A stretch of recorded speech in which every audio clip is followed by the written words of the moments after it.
Welcome to a space where real stories are finally told. And you're listening to Stories with Belle. Hi guys, welcome back to another episode of Stories with Belle. Another day, another stories. So dah sebulan saya tak buat kontes Stories Belle because of adalah benda yang berlaku.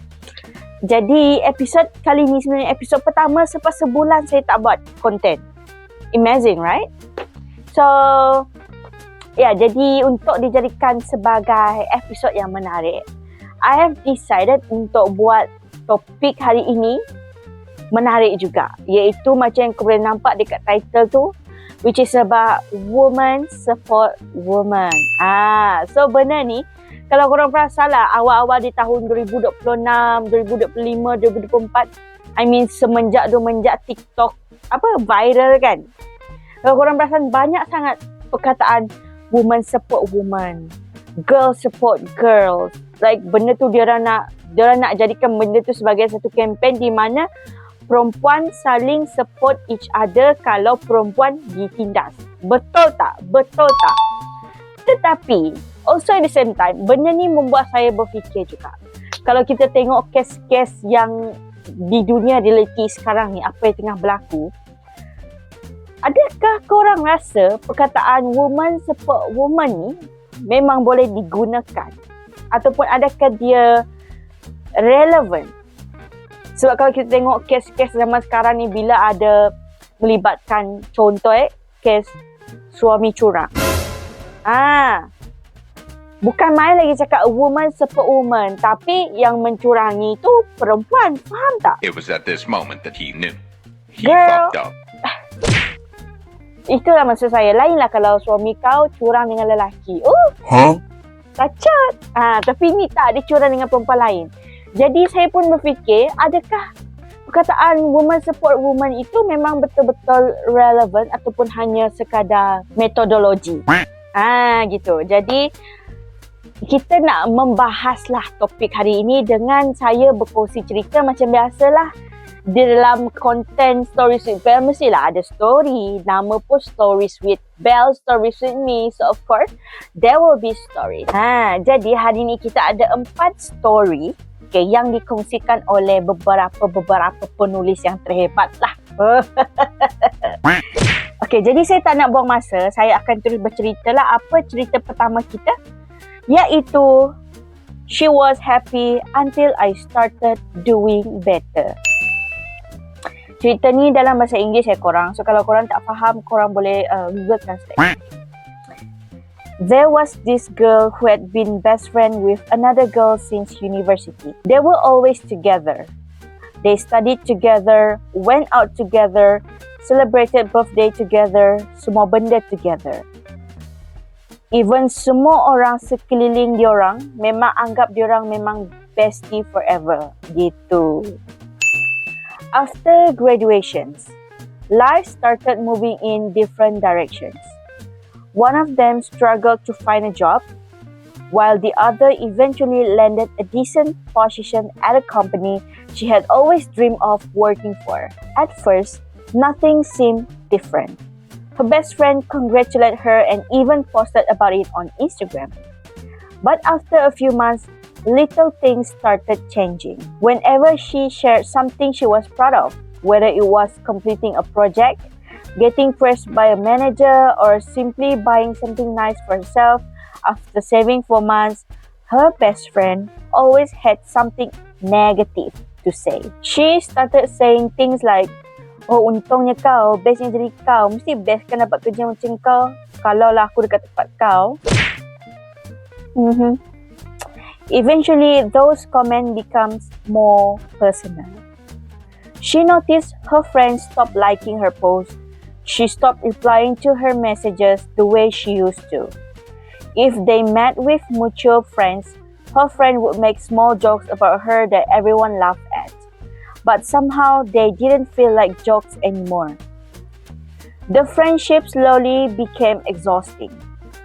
Then one day, someone from their university told her that her best friend had been telling people she had only gotten her job because she knew someone inside the company. Tuduh guna kabel lah ni. But the truth was, she had spent months applying, getting rejected, attending interviews, and crying over unsuccessful applications. Then she realized something painful that day. Sometimes people don't hate you because you've done something wrong, but sometimes they just simply struggle to watch someone close to them grow while they're still trying to figure out their own life. Well, mari kita berbincanglah topik cerita kita pada hari ini. Cerita ni more tu kepada jealousy seorang kawan kepada kawan. Di mana dia jealous tengok kawan dia lebih berjaya daripada dia. Macam tu lah. Sebab dia tak dapat apa yang kawan dia dapat. Jadi dia rasa macam kalau kita ni berkawan, kalau kau berjaya, aku pun mesti berjaya juga. Kalau kau gagal, aku mesti gagal juga. Dia tak suka tengok kawan dia happy, meanwhile dia tak happy. Ada tak orang macam tu? Ada tak kenalan korang yang macam tu? Jadi, in this case, macam saya cakap tadi, does woman actually support woman? Dah kalau kau ada hasad dengki dengan orang, that is not woman support woman. That is just another woman is having a jealousy because of another woman. You know what I'm saying? So, tapi itulah satu benda yang kita boleh belajar daripada cerita ni adalah kejayaan seseorang itu sebenarnya boleh trigger someone untuk jadi jahat. Tak tahulah kenapa, tapi itulah disebabkan jealousy tu. Kawan kau sendiri boleh jadi orang jahat disebabkan dia orang jealous tengok kau berjaya. Dia orang tak boleh tengok kau berjaya. Kau mesti gagal di depan mata dia orang. Macam itulah. Pelik juga orang macam ni kan. Tapi itulah realiti kehidupan seorang wanita. Itulah dia. Okay, mari kita teruskan dengan cerita kedua kita. Okay, korang jangan risau, kali ini cerita dalam bahasa Melayu lah. Okay. Tajuk dia, bila perempuan jadi musuh paling besar dalam diam. Okay.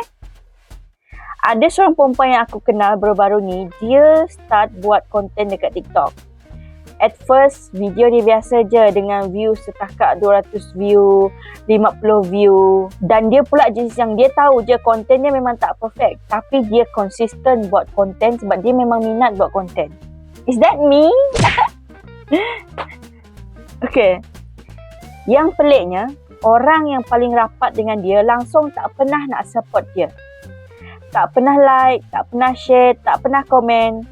Tapi bila diorang jumpa depan-depan, semua akan cakap, weh, aku dah nampak lah video kau. Maksudnya memang diorang ada tengok. Cuma diorang tak support je. Lepas beberapa bulan, one of her video viral. Bila dia viral, followers dia pun naik. Lepas tu, startlah dapat invitation untuk promote barang-barang produk kan. Dan bila dia dah macam famous, barulah so-called friend dia ataupun kawan-kawan dia yang dulu tak pernah nak support dia, tiba-tiba support dia. Dan diorang pun macam acah-acah lah, macam aku bangga gila dengan kau dah famous dah sekarang, dulu kau tak macam ni. Ataupun aku tahu kau boleh buat, macam tu. That kind of friends yang acah-acah dia supportive tapi sebenarnya dia tak supportive. Dan perempuan tu pun rasa macam dari situ dia sedar yang kawan-kawan dia semua hanya sekadar fake friends atau kawan yang hanya kawan yang tak rapat, di mana dia orang cuma nampak kejayaan aku tapi dia orang tak nampak kegagalan aku. Ceritanya almost the same lah dengan cerita sebelum ni, cuma sebelum ni more kepada jealous. Meanwhile cerita yang ini dia tak jealous, cuma dia rasa macam dulu aku susah kau tak nak tolong, bila aku dah berjaya macam ni, baru kau nak cari aku, baru kau nak mengaku aku ni kawan kau. Dia macam terbalik. But one thing is that, benda yang kita boleh belajar daripada cerita ni is that, kadang-kadang orang yang rapat dengan kita ni bukanlah orang yang boleh sentiasa support kita. Tapi sebenarnya orang yang betul-betul boleh support kita adalah orang luar yang kita tak pernah kenal tu. Tapi in this case, saya tak kata cerita ni dia a bit toxic, tapi dia, well, I can say I boleh relate dengan woman support woman lah. Sebab still dia support kan, dia support je sebenarnya. Cuma dia tak support je saat dia mesti bawah, but instead dia support bila orang tu dah famous. So moving on to story yang ketiga yang bertajuk The Hate Came From Someone She Didn't Even Know.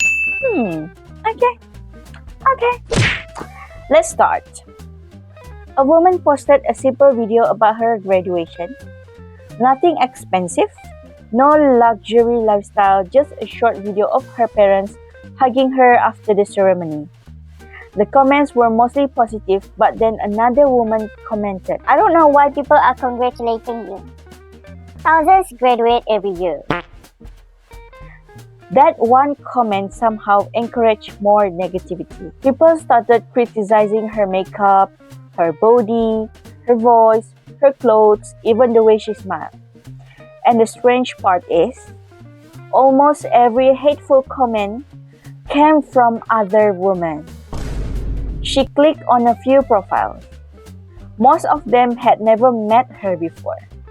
They knew nothing about her life. They only saw a 30-second video and somehow decided she deserved to be criticized. She later admitted that those comments hurt her more than she expected. Not because strangers disliked her, but because she couldn't understand why another woman would spend more time trying to make another woman feel small. Well, actually these stories memang saya pun pelik juga kenapa dengan sifat wanita, sifat perempuan di luar sana yang ini benda ni memang jealousy lah. Memang jealousy. Bila dia tak dapat apa yang orang lain ada, startlah dia benci orang tu tanpa sebab. Sedangkan I don't know you, you don't know me, that kind of vibe, but you still want to hate me. For what? Like seriously, for what? So, does anyone here out there yang pernah rasa benda-benda macam ni? Pernah tak korang dibenci tanpa sebab? Dibenci tanpa sedap? Sedap? Sedap? Pernah tak korang dibenci tanpa sebab oleh orang yang tak dikenali? Bukannya orang rapat tau. Kalau cerita yang dua cerita sebelum ni tadi, ni adalah kawan rapat. Tapi cerita yang ketiga ni bukan orang rapat pun. Dia macam stranger. Tapi that stranger decide to hate you over something ridiculous. Like kau tak buat apa-apa, kau just post video pasal live kau, pasal orang benci kau. What is your comment about this kind of story, guys? Please comment down below, okay? And then let's move it on to our last story for today's, which entitled Perempuan yang betul-betul support perempuan. Okay, mungkin cerita kali ini akan membawa kebaikan untuk semua. Ada seorang perempuan yang baru mula bekerja, fresh graduate, no experience, hari pertama masuk office, dia memang jenis yang penakut sikit. Semua orang nampak sibuk, dia rasa macam dia tak cukup bagus sebab dia tak buat apa-apa. Masa dia tengah makan sorang-sorang dekat pantry, adalah seorang senior datang duduk sebelah dia. Senior tu baik, dia jenis yang senyum dan dia cakap dia dulu pun pernah rasa apa yang dia rasa. Dan semenjak hari tu, senior tu selalu tolong dia. Kalau dia buat silap ke, senior tu akan tegur dengan cara yang baik. Kalau bos puji hasil dia, senior tu tak pernah pun cuba nak ambil kredit. Malah, dia sendiri yang bagi tahu bos, dia yang buat semua ni. Maksudnya senior tu tak nak claim langsung. Senior tu bagi tahu yang budak baru tu buat semua benda ni walaupun under guidance the senior itself. Macam tu. So, bila ada orang mengumpat pasal dia dekat office, senior tu akan pertahankan dia walaupun dia tak ada dekat situ. Few years later, perempuan tu pula yang jadi senior. Dan tanpa sedar, dia buat perkara yang sama kepada staf baru. Sebab dia pernah rasa macam mana rasanya bila ada seorang perempuan yang betul-betul ikhlas nak tengok perempuan lain berjaya. Now that's what we're talking about. Now this is the real woman support woman. Kita tolong each other. Kita betul-betul support each other. Bila seorang perempuan ni meminta pertolongan ataupun memerlukan pertolongan, datanglah perempuan baik nak tolong dia. Bukannya kau nak nampak baik, you bring other people down. That's not the real definition of woman support woman. Even me myself, kalau benda ni berlaku dekat aku kan kalau woman support woman kau kata tapi perangai kau macam hanat, that's not woman support woman. Okay? I don't need your help, I don't need your advice. Kalau kau nak benci aku dalam diam, clock that shit. But personally speaking kalau korang lah kan, korang percaya tak woman support woman masih wujud zaman sekarang? Well, kalau saya percaya sebab as for now, all of my friends are all supporting me. Thank you so much, guys. Shout out to all my friends. Gitu. So, I mean, kalau korang sendirilah, korang percaya tak woman support woman? Ataupun adakah korang salah seorang pembantah perkataan woman support woman? Kalau yes, korang komen. Kalau no, korang komen dekat bawah. Okay? And yeah, that's all for today's video. That's all for today's episode. So, kalau korang ada cerita yang menarik lagi ataupun kalau korang ada topik yang menarik yang korang nak saya rungkaikan, tolong pergi link description dekat bawah tu. Korang boleh share cerita korang. Korang boleh tanya apa-apa soalan dekat situ. Supaya in the next video saya akan rungkaikan apa benda korang punya kemusykilan tu dekat episod seterusnya. Sebab episod seterusnya saya rasa akan menjadi lebih menarik berbanding episod hari ini dan juga episod sebelum ni. Okay? Korang kena tolong saya korang. Kalau betul korang woman support woman, korang kena support saya guys. Guys, please lah korang. Please support saya dengan memberi ataupun berkongsi cerita ataupun pengalaman korang dekat Google Form Stories with Bell tu. Dah lama dah form tu kosong. Cerita-cerita yang ada dekat ni pun cerita yang saya ambil, saya korek dekat internet tau. Bukannya orang kongsi tapi saya yang curi. Saya minta maaf kalau cerita yang dalam ni ada cerita korang. Tapi itulah untuk menjayakan episod kali ini saya terpaksa buat macam tu. Supaya saya boleh menarik lagi orang yang bahawa Stories with Bell ni sebenarnya masih wujud. Bukannya tak wujud. Masih guys, masih. So please, share je link tu dekat siapa-siapa supaya saya boleh teruskan episod Stories with Bell ni. And yeah, that's all for today's episode. Goodbye. This is Stories with Belle and your confession is welcome here. See you in the next episode.